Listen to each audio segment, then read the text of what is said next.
Happy weekend to you all, my MCCP. Hope you all are doing great. Yes, so my people, hey, Kabiyesi o, Kade pẹ́ lórí o, kí bàtà pẹ́ lẹ́sẹ̀. My people, abemuna gather here. This is a very good one. Now, no say, true, Kabiyesi know how to navigate his way. Yes, so right now, Kabiyesi don use one stone take kpai two birds. Hey, yes, so Kabiyesi use one stone take kpai two birds. How? Sit down and listen. Now, know say yesterday Queen Naomi reject the car, and Reverend Esther Ajayi come into the matter, come talk to Queen Naomi and still talk to Kabiyesi on what to do when Queen Naomi come return that car. Hey, my people, not knowing that Kabiyesi just use that opportunity to finish work. Yes, so Kabiyesi use that opportunity to finish work. Yes, the Yeye Oluwa staff of authority when we say Queen Naomi be returned back to the palace.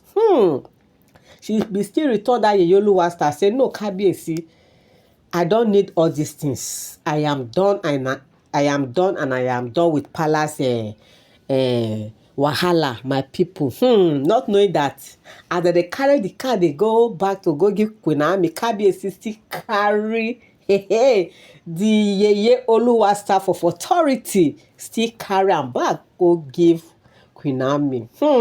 Na see am? Una see sense?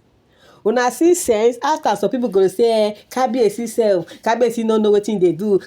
Una just see how Kabiyesi take use one stone take kpai two birds now. Yes, because as Kabiyesi know say mommy Esther Ajayi don already water the ground. She don water the ground. Everything don dey okay. And Kabiyesi know say this time around Queen Naomi no go fit say no. And true, she no say no. She no say no. She accepted the Yeye Oluwa staff of authority. And from there, Kabiyesi come still give her assurance. Now, not say Kabiyesi sabi give assurance well. Hey, my people. Kabiyesi come still give her assurance say, excuse me, say the truth be say, this staff of authority of the Yeye Oluwa staff say make she keep am. Say if na Akure she wan keep am o, if na Lekki mansion o, say anywhere she know say she wan keep am. She say Kabiyesi say it is up to her.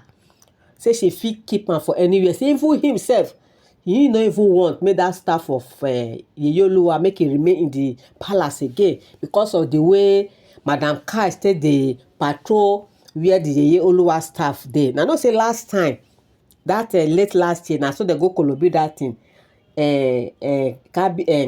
Attention, Madam Kpai and the learned colleague, they be kolobi that Yeye Oluwa staff. When be say they come dey drag am, so tey they even hide am.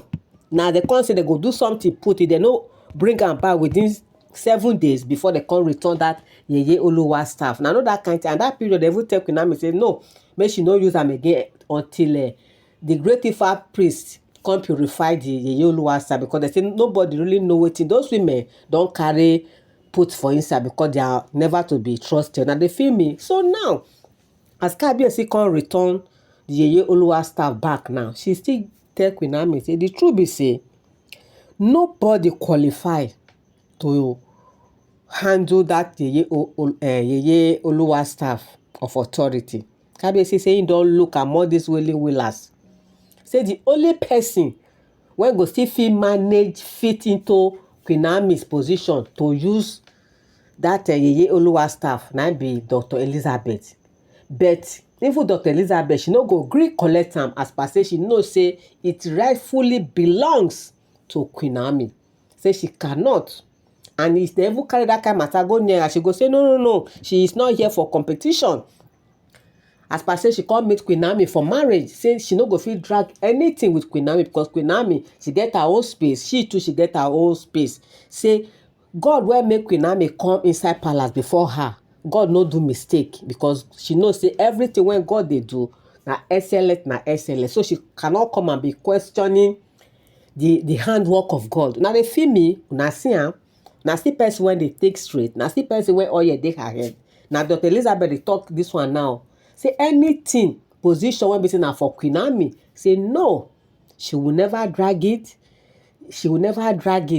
and na for Queen Naomi and na for Queen Naomi. Now they see am. So right now, as we come here, Queen Naomi, she don collect, she don accept the Yeye Oluwa staff of authority back. Everything now is in her hand.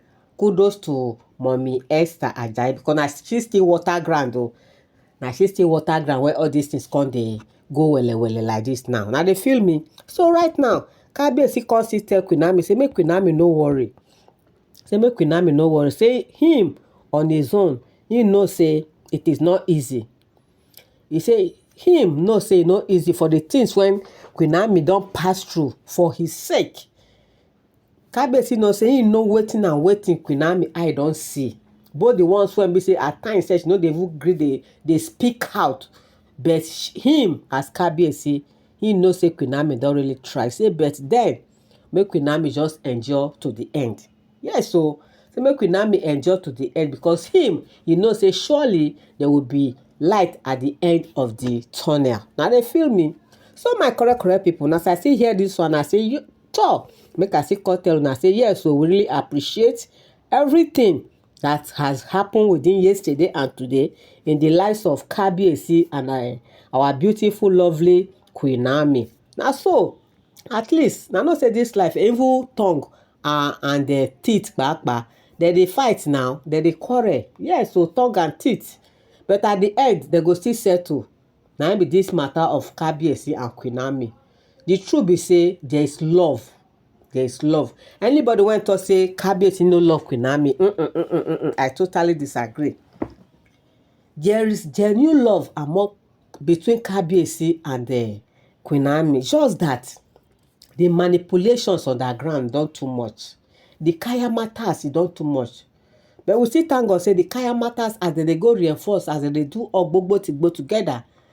Small time go work, small time go expire. And we just pray to Almighty God that it will get to a point that no any type of otumokbo when they go do, no any type of kaya matter when they go do, go work for Kabiyesi body.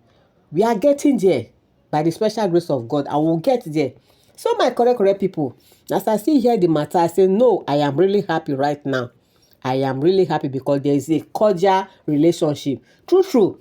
Kabiyesi and Queen Naomi, they need within them. True. All this problem when they between Queen Naomi and Kabiyesi, not be problem when we say they between two of them. Now problem when how other well as they cause so.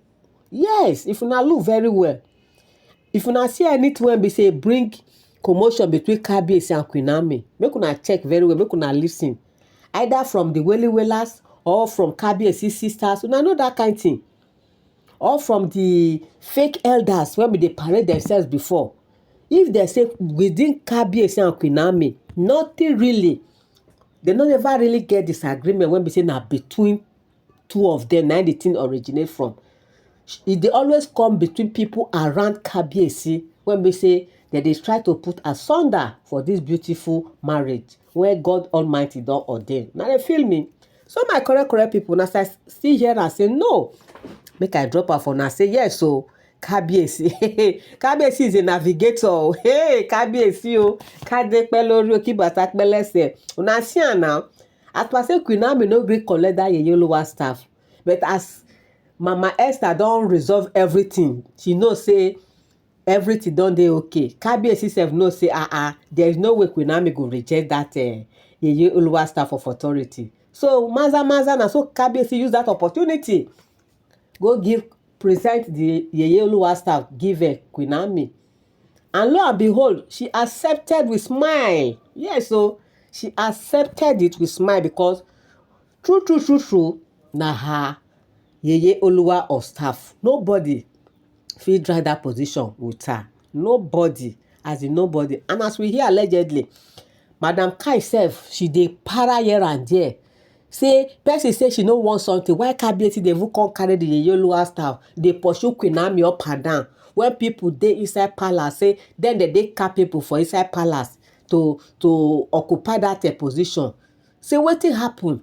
Say because the way Kabiyesi say dey pursue Queen Naomi up and down, and the thing say they even dey vex them, my people. In fact, they go hug a transformer. Not be only vex they go vex, so now transformer they go hug. Imagine the kind talk when Madam Kai dey talk now. Say the thing dey even dey vex them. They never see anything. Ó ṣẹ̀ṣẹ̀ bẹ̀rẹ̀ ni. The time when Queen Naomi and Kabiyesi law go come back stronger than ever. In fact, e go shockitalize them. Make dem just dey play. Make dem dey play, my people. So my correct people, as I hear the matter, I say make I drop am for now. Please don't forget to share my video. Don't forget to give me thumbs up. Till I come your way again, I love you all. God bless you. Wishing you all a fruitful and a lovely weekend. God bless you.